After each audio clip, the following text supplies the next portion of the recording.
Hey Catan friends, I'm continuing where I left off. So last video I showed all these goodies. This is one of my favorite pieces from Sabine, and I just pre-opened it because I knew my hands would struggle because I have disabilities in my hands, but even with my dexterity issues, it's pretty easy to use this. 3D printed piece, spectacular. Oh, all the angels rejoice. There's our robber, there's a lovely pirate ship, all sorts of good stuff. I've got a couple different pirate ships at this point that come with different items and gifts and such. Little old pirate ship. This is really cool. I've got a bunch of the harbor tokens here and here. I've got normal dice, cities and knights dice. These are some of the extra gold coins that just didn't really fit anywhere else. These are cool. So this goes with, well, a couple different pieces actually, but these can be used as like a normal number that you flip over.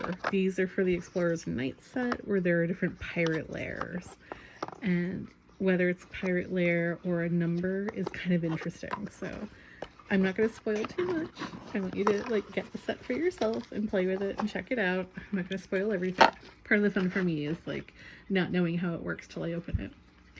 Here used to be some Metropolis tokens. I forget if they just came straight up. Oh yeah, they came straight up with the Cities and Knights set because the tokens are just yellow, which I think is kind of silly. So I make my own and I painted them green for science, blue for politics, yellow for merch.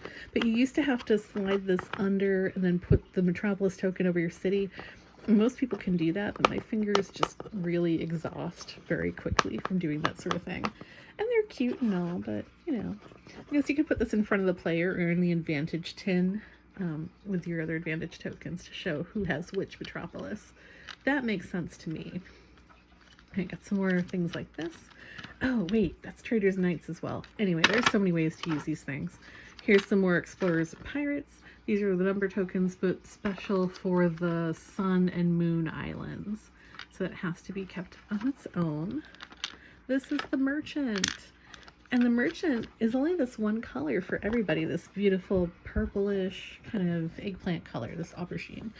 I actually think it'll be really cool to have one in each player color. So as it goes between different people, we can tell who it belongs to.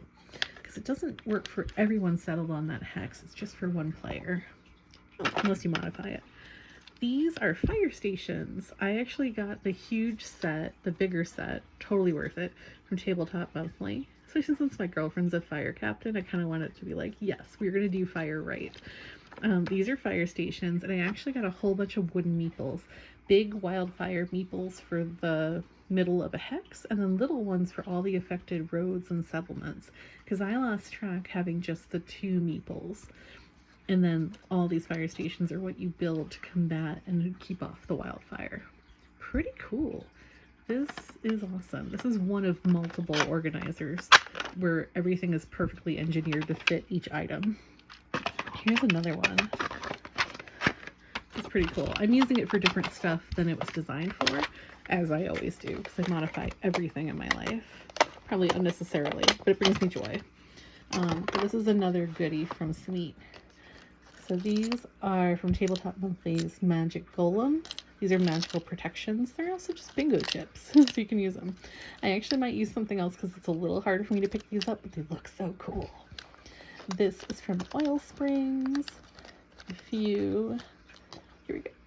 If you sequester a bunch of oil, it's kind of like you have victory and not the oil saturated wasteland in the background. This is for the Defender of the Environment kind of status where you are the best person to not use oil. And these some other oil spraying items where you have like a number and then you cover it with this. This kind of turns a normal pasture hex or forest hex into an oil bearing property. What am I going to say? Land with oil easily dug out by an oil derrick. I can't talk right now. I don't know why I'm making YouTube right now when I can't speak. Oh well. Here we go. I've got 3 value gold coins.